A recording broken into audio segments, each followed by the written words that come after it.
Welcome to the Deep Dive. Today, we're not just looking at a diplomatic incident. We're taking a deep psychological scalpel to one of Starfleet's most politically charged missions ever. The sudden and completely unauthorized disappearance of Ambassador Spock. Exactly. And you have to forget the image of the purely logical Vulcan you think you know, because this whole story is just drenched in emotion. We're talking filial duty, betrayal, and some really high-stakes espionage. It all kicks off with this single, unbelievable image. It's astonishing, really. A celebrated Federation ambassador, I mean, the architect of the Klingon peace, Spock of Vulcan, is spotted deep inside the Romulan Star Empire. And the real kicker, the part that sets off every alarm bell from here to Starbase 1. He's dressed in Romulan clothing. Okay, so let's unpack this right away. For this deep dive, our mission is to follow the two parallel investigations led by Captain Picard and Commander Riker. We've got access to, well, the highest level of intelligence reports, personal logs, internal Starfleet notes.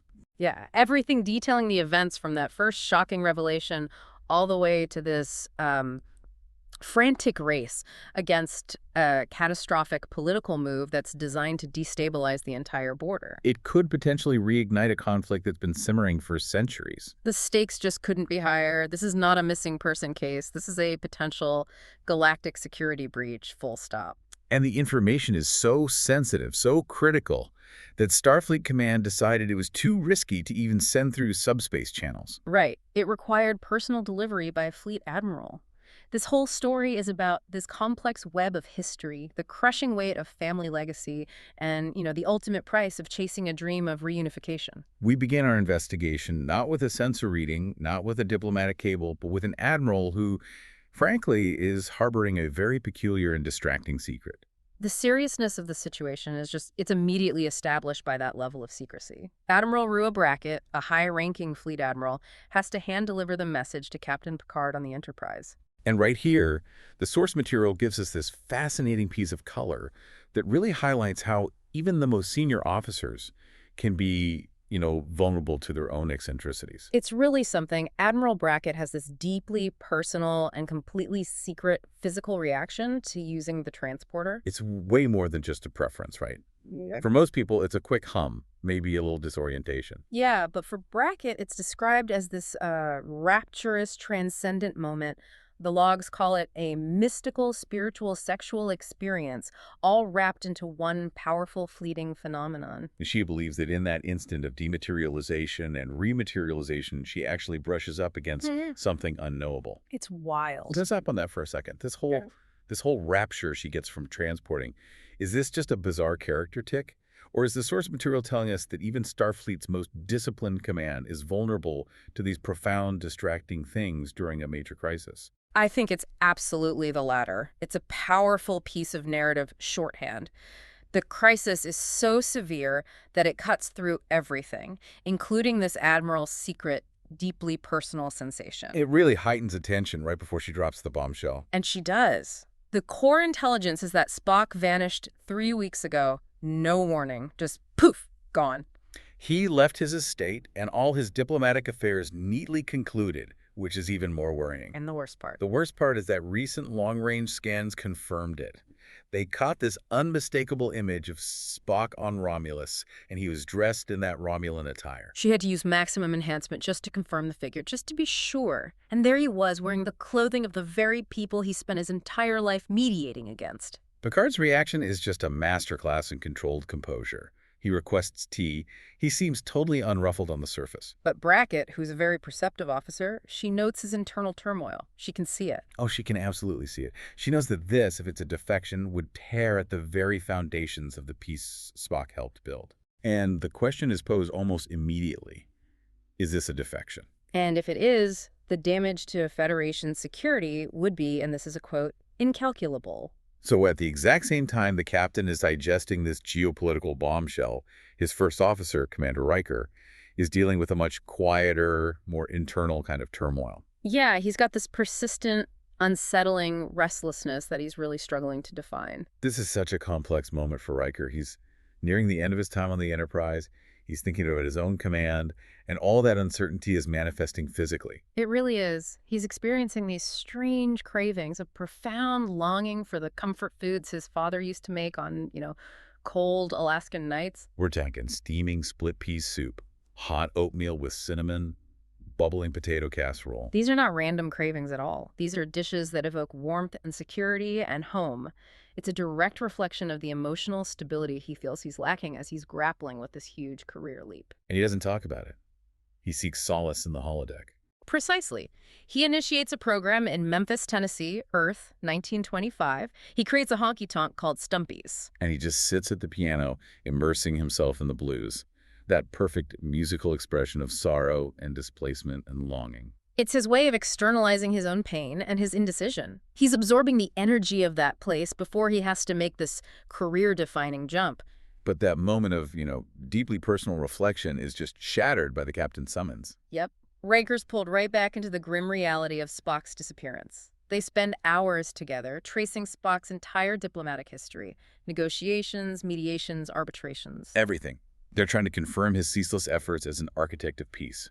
Because if he did defect, the groundwork would have been laid in 1,000 tiny decisions over 20 years. But Riker's adventure, the one that will actually test his mettle, it's defined by what seems like a frustratingly mundane detail. Just some junk. Right. Basically, Picard shares a last-minute intel report. Metal fragments recovered from a downed Ferengi ship were identified as Vulcan, a specific compound, dentarium alloy. And they were suspiciously packaged as medical supplies. So Riker's mission is now defined. Go investigate stolen junk. These fragments were traced back to the decommissioned Vulcan ship, the T'Pau, which is supposed to be sitting in the massive surplus depot at Qualler 2. And Riker, who's craving high-stakes action, just sees this as a bureaucratic annoyance, a low-priority job of identifying some metal fragments. And the irony, of course, is that Riker is dealing with the low-tech, gritty end of this crisis, the supply chain, the black market, while Picard is chasing this high-level political ghost. But as we're about to see, these two seemingly separate threads are far, far more tightly woven than anyone realizes. The first necessary step for the Enterprise is a trip to Vulcan. And this immediately plunges Picard into some very highly charged personal trauma involving Spock's family. He goes to meet Perrin, who is Sarek's human wife. And Perrin is clearly suffering. She's dealing with the end stages of her husband's life, and she makes absolutely no effort to hide her intense bitterness towards Spock. She reveals that Spock's departure wasn't sudden at all. It was calculated. He wrapped up all his affairs, but left without a single word of goodbye. Not a word. And Perrin is convinced that this calculated absence has actually hastened Sarek's death. He's suffering severely from Bendis syndrome. We should probably define that for a moment. Bendis syndrome is a degenerative Vulcan neurological condition that tragically strips them of their lifetime of emotional control. Right. It causes this uncontrollable psychic discharge of every single stored, suppressed emotion. We're talking rage, sorrow, lust, all of it just broadcast as these psychic, non-telepathic waves. In this condition, it explains the deep rift that Perrin recounts. During the debates over the Cardassian War years earlier, Spock publicly attacked Sarek's diplomatic position. And Perrin saw this as a devastating act. She said he showed no loyalty to his father. She admits she was intensely offended, fiercely protective of Sarek, and in hindsight, she even wonders if she accidentally widened that crucial familial break. Which sets the stage for the meeting with Sarek himself. Picard enters the room and is confronted with a scene of just awful violation. The great Sarek, who was once the epitome of control and composure, is just ravaged by these uncontrolled, chaotic waves of emotion caused by the syndrome. And this scene is agonizing, especially for Picard, because years earlier he had shared a mind meld with Sarek. He has a visceral, terrifying understanding of this emotional storm. He knows exactly how much this pain costs the great Vulcan. He's felt it. So Picard, drawing on his authority and that unique shared connection, he has to cut through the emotional bedlam. He doesn't ask permission. He uses a direct emotional shock, yelling, "I must speak to you about your son." And that mention of Spock creates this sudden, almost miraculous moment of clarity, of lucidity. Fueled by purpose, Sarek manages to rise up, appearing leonine and magnificent. And for a moment, he temporarily regains the strength and clarity of his prime. And Picard wisely seizes this narrow window of time. Sarek reveals the name of a Romulan contact Spock has maintained since the pivotal Khitomer conference, Senator Pardek. And he confirms Spock is there to see Pardek. But even in that moment of absolute clarity, Sarek absolutely rejects the idea of defection. He asserts, never. I can accept many things, but never that. And this is the insight we need to pull out here. Sarek's logic is failing him, but his intuition, his faith in his son, it remains absolute. His final emotional revelations are incredibly telling. He remembers Spock as a child, with his pet Sela, this large, aggressive but cuddly animal, disappearing into the red mountains of Vulcan for days, defying his father's direct commands. And Sarek realized then that he might as well tell the river not to flow. He confesses his secret lifelong admiration for Spock's proud core, that refusal to yield to anyone, even his own father, when he believed he was right. The emotional breakdown follows, and it climaxes when Sarek tries to form the Vulcan salute, but his fingers just tremble and fail. That moment is so profoundly poignant. Picard gently reaches over and physically helps Sarek complete the salute, reciprocating with, "Peace and long life, Sarek." It's a shared moment of familial grief and reconciliation, this deep connection between the two men who loved Spock most. And Picard leaves, knowing this is the last time he will ever see Sarek alive. The information he gets from this intensely painful confrontation, it solidifies Picard's next move, which is highly dangerous. He decides to go to Romulus himself. A mission that is highly unauthorized, highly risky, and absolutely not sanctioned by the Federation. He connects with Admiral Brackett, and he's expecting to have to plead his case or justify the danger. Instead, Brackett's response is immediate and completely unexpected.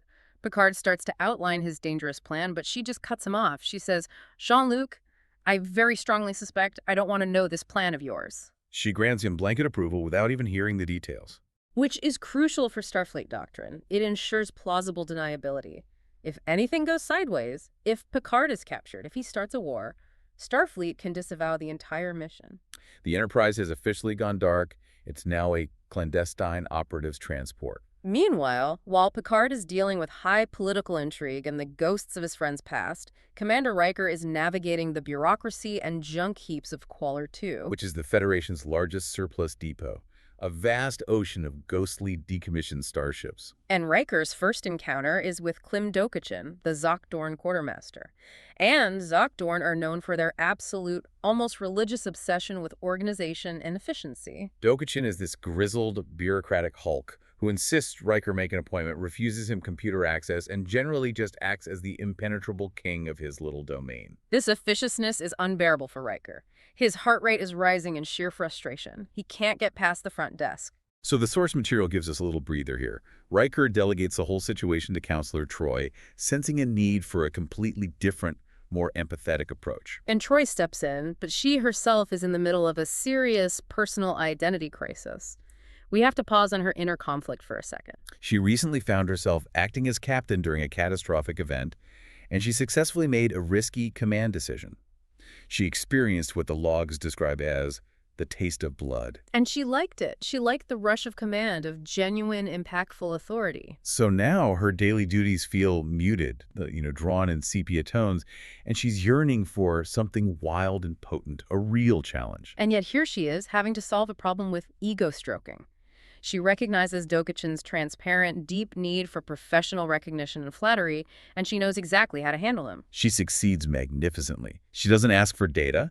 She complements his genius in developing his intricate, near-impenetrable classification system. And Dokachin, completely swayed by this professional recognition, gets so flustered he just works the console himself.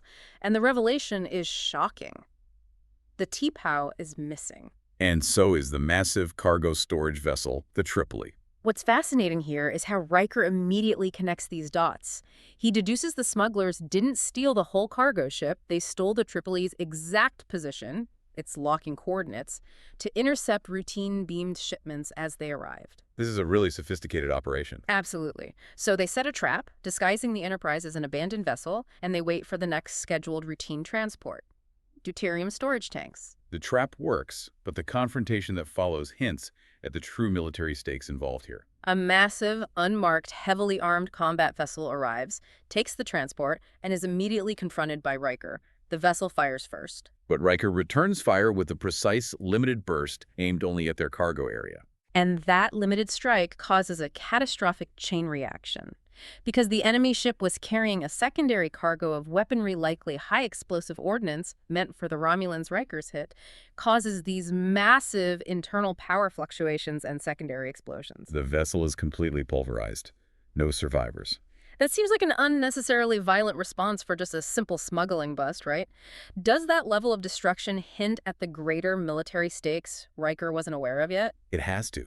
The level of destruction is the clue. This isn't just low-level theft. This is an organized, high-volume arms trade that the Federation knows nothing about. So Riker and Ensign Naylor, the young, bright security officer who the source material notes ties her entire self-worth to achievement, they track the collaborator. It's interesting that Riker, who is struggling with his own career path, finds himself paired with this driven young officer whose self-worth is entirely linked to success. It kind of reflects his own anxieties. It really does. They quickly find Gelfina, a Zok Dorn computer technician who used her identifiable usage pattern to forge the Tripoli's locking coordinates. Gelfina, described as pathetic and weeping, confesses she was seduced and betrayed by a man named Melkor, who died on the exploding smuggler ship.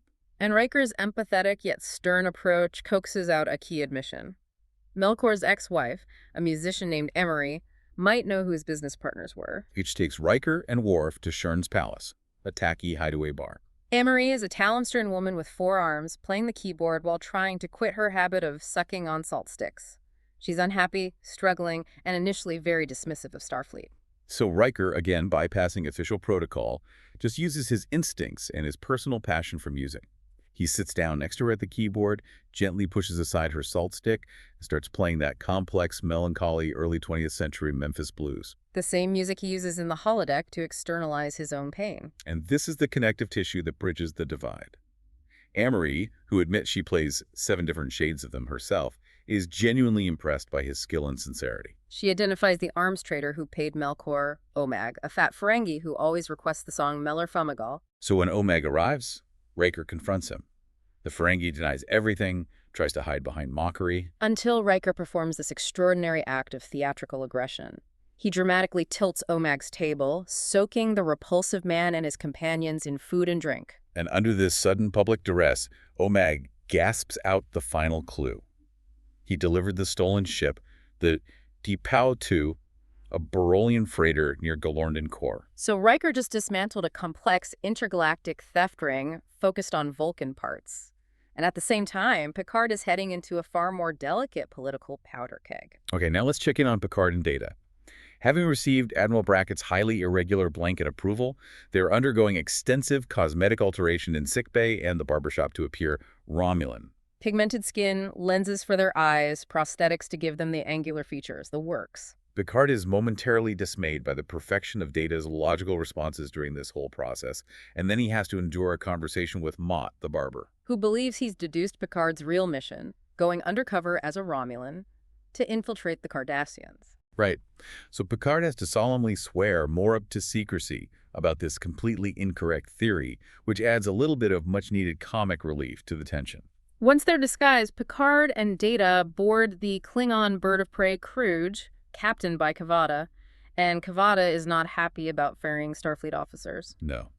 He's irritable, eating stale gas and nursing a dislocated shoulder that his wife Kakam gave him during an argument about her extended tour.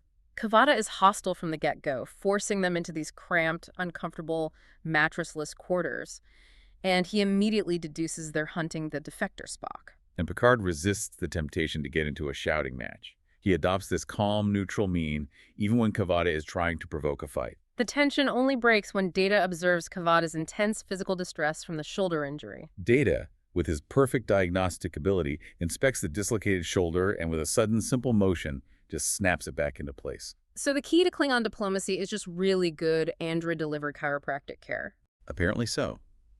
This simple act of competence and utility earns the Starfleet android the Klingon captain's profound, though unspoken, gratitude and respect. And it fundamentally changes the dynamic. It ensures their passage into the neutral zone and onto Romulus remains viable. The journey ends at Romulus, which is part of a binary system with Romii. We get this vivid, unsettling description of the planet. From space, it appears to throb with malevolent, palpitating life because of immense volcanic activity, the firefalls of Gathgalthong. It sounds powerful, almost beautiful in its danger. But the surface tells a different, much darker story.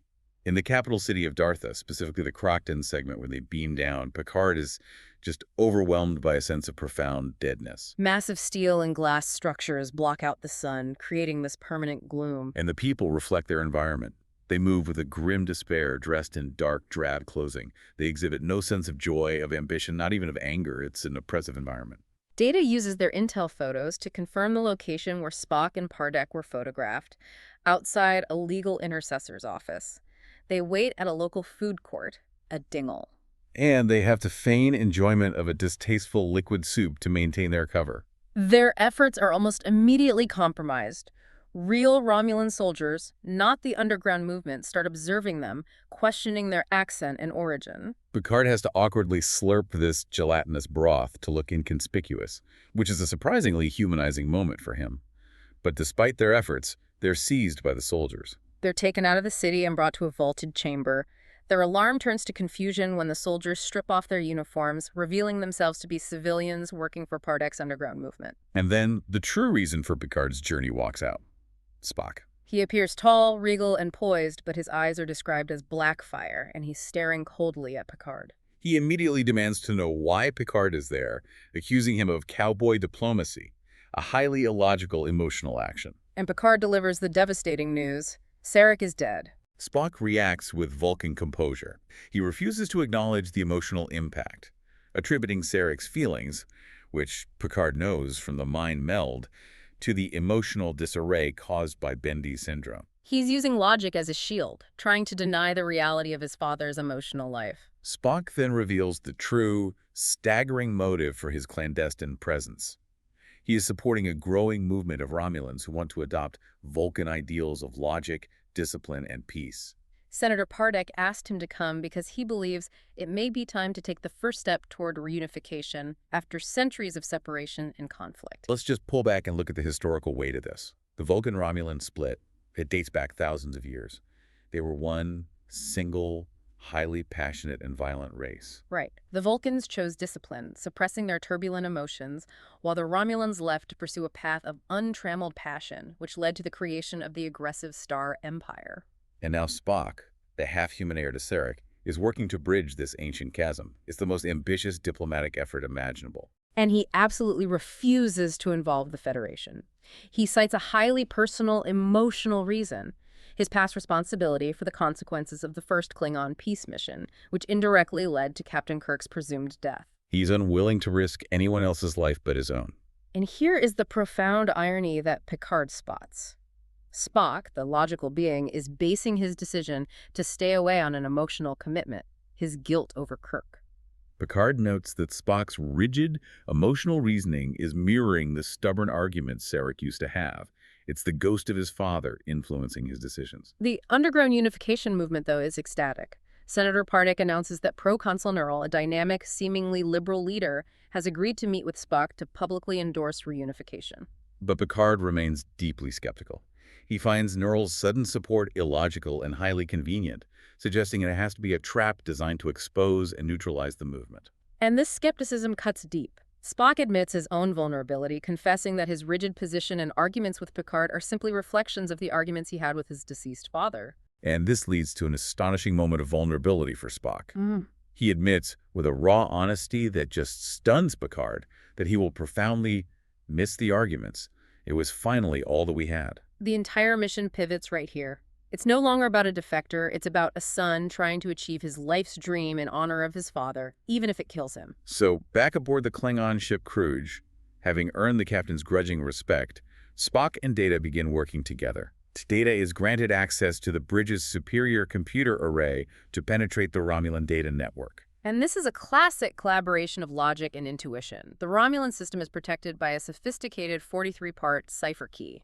Data, with his perfect logic, failed at part 29, a complex layer of analog encryption. It took Spock's intuition, his almost artistic understanding of Romulan deception, to provide the insight necessary to bypass the lock that pure computation just couldn't access. So Data gets in. He accesses Romulan subspace logs and finds a crucial transmission from Romulan intelligence to the Barolian freighter near Gullarnden Core. The exact location OMAG identified to Riker.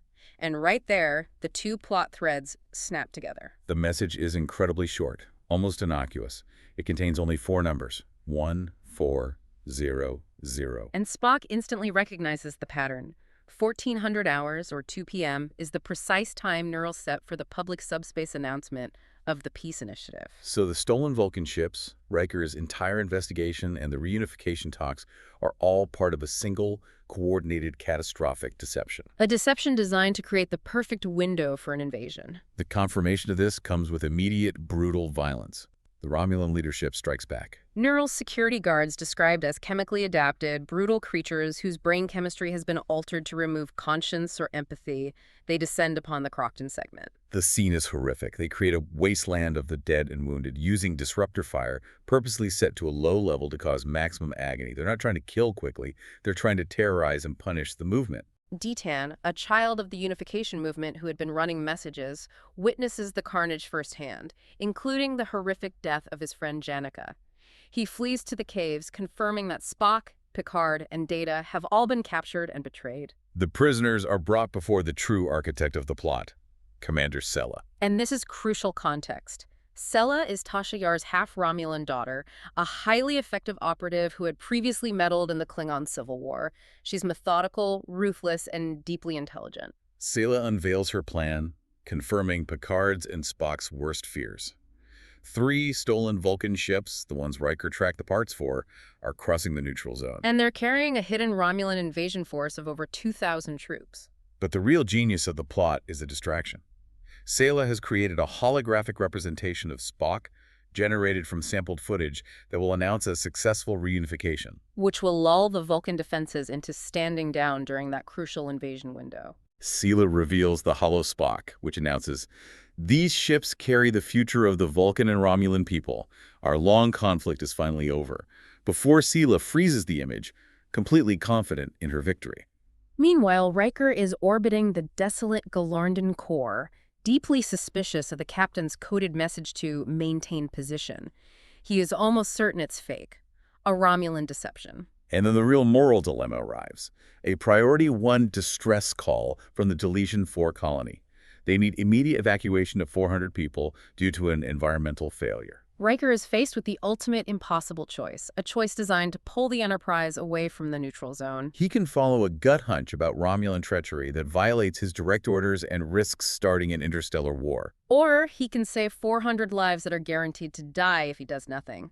This is Riker at his ethical breaking point. He makes the ethical choice. He chooses the guarantees lives over the possible war, commanding the con officer to lay in a course for Deletion 4. But before he can give the order to proceed, the screen just lights up. A message bursts onto all subspace channels, cutting through the Romulan lines.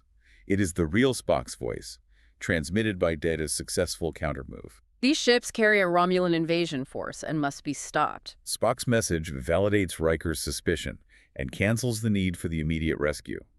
Riker changes course to intercept the invasion force. While back on Romulus, Spock and Data need a way out of Sela's heavily guarded office in the Ernilt's security facility. They use Sela's own tactics against her.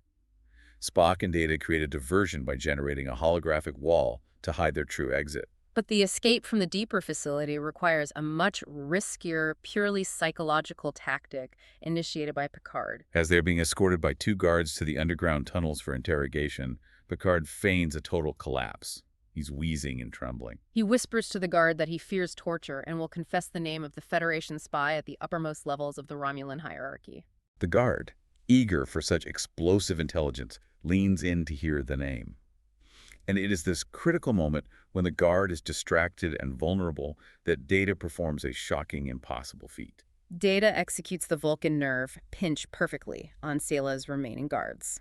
This is a maneuver Spock had spent a lifetime trying to teach others, including Captain Kirk, without any success. It requires perfect, instinctual, anatomical precision and force modulation. And Data, having only observed Spock's performance, just assimilated the technique and executed it flawlessly. This is a tremendous moment of quiet competence for the android. It showcases not just his physical ability, but his capacity for observation and mimicry that even Vulcans can't replicate. Picard and Data seize the disruptors and race out of the complex, guided by Data's superior knowledge of the maze-like structure. Meanwhile, Riker and the Enterprise are in pursuit of the invasion ships. Vulcan defense vessels are also approaching the neutral zone, ready to defend their planet based on Spock's timely warning. The Romulan response to this failure is chilling and conclusive. A cloaked Romulan warbird decloaks alongside the three small Vulcan ships. But instead of engaging the Enterprise or the Vulcan vessels, the warbird unleashes a massive disruptor barrage against its own invasion force. They utterly destroy the three ships, pulverizing over 2,000 of their own troops, choosing complete annihilation rather than allowing the invasion force to be taken prisoner and interrogated.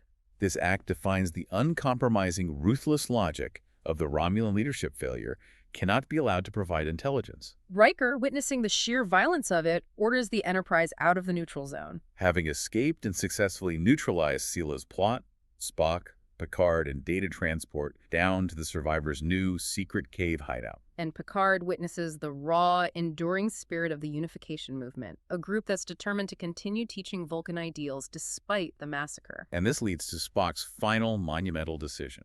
He will not return to the Federation. He believes he has found the true path to reunification, not through diplomacy at the highest levels, but by staying here, nurturing the inexorable evolution toward a Vulcan philosophy that's already begun by these passionate Romulan people. Picard prepares to argue the immense logic of returning to safety and duty. But Spock shuts him down, conceding that their arguments were almost as useful as those I had with my father. And this sets up the deepest dive of the entire journey, the core of Spock's tragedy. He reveals the personal tragedy that haunted him. My father and I never chose to meld. He spent his life arguing with Sarek, never receiving that final, true acknowledgement of love and pride, only the facade of logic. So Picard, having shared Sarek's mind in a meld that was tumultuous and emotionally overwhelming, does not hesitate. He makes this extraordinary, selfless offer. To share the mind-meld connection he had with Sarek, giving Spock access to his father's final true feelings, the secret pride, the enduring love, the anguish. Spock accepts, and Picard experiences the overwhelming, tumultuous blending of emotions and images once more. Sarek's love, the tortured history of their relationship, even fleeting memories of Amanda's birth and French meadows. And Spock finally receives the unspoken love and pride Sarek had carried for a century, bringing resolution to a lifetime of conflict. It proves that Vulcan logic, in its highest form, requires an emotional commitment to a dream. So what does this all mean? We started with the mystery of a defector, and we ended with a profound political movement that was nearly crushed by its own leaders. But it survived through sheer determination, the technical competence of an android, and a dramatic double-agent reveal. We saw the highest-stakes diplomatic mission, the fate of Vulcan itself, run concurrently with this gritty investigation involving stolen starship parts, the bureaucratic frustration of Klimdokichin, and the complex, soulful sounds of the Memphis Blues. And all of this was orchestrated by a highly effective, deeply personal antagonist in Commander Sela. The personal costs were immense. Sarek's death, hastened by sorrow. Troy's renewed struggle with her identity after getting the taste of blood during command. Riker's complex dynamic with Ensign Naylor, who drives herself relentlessly, and Spock's choice to abandon his revered position to dedicate the rest of his long life to a centuries-old dream. Spock, the epitome of logic and duty, ultimately chose an emotional path, the path of his heart, because he finally received the emotional context of his father's proud core. He chose hope and dedication over resignation and return. The mind meld Picard shared with Sarek fundamentally altered him, linking him to the ambassador's emotional turmoil and giving him a vulnerability he had rarely shown before.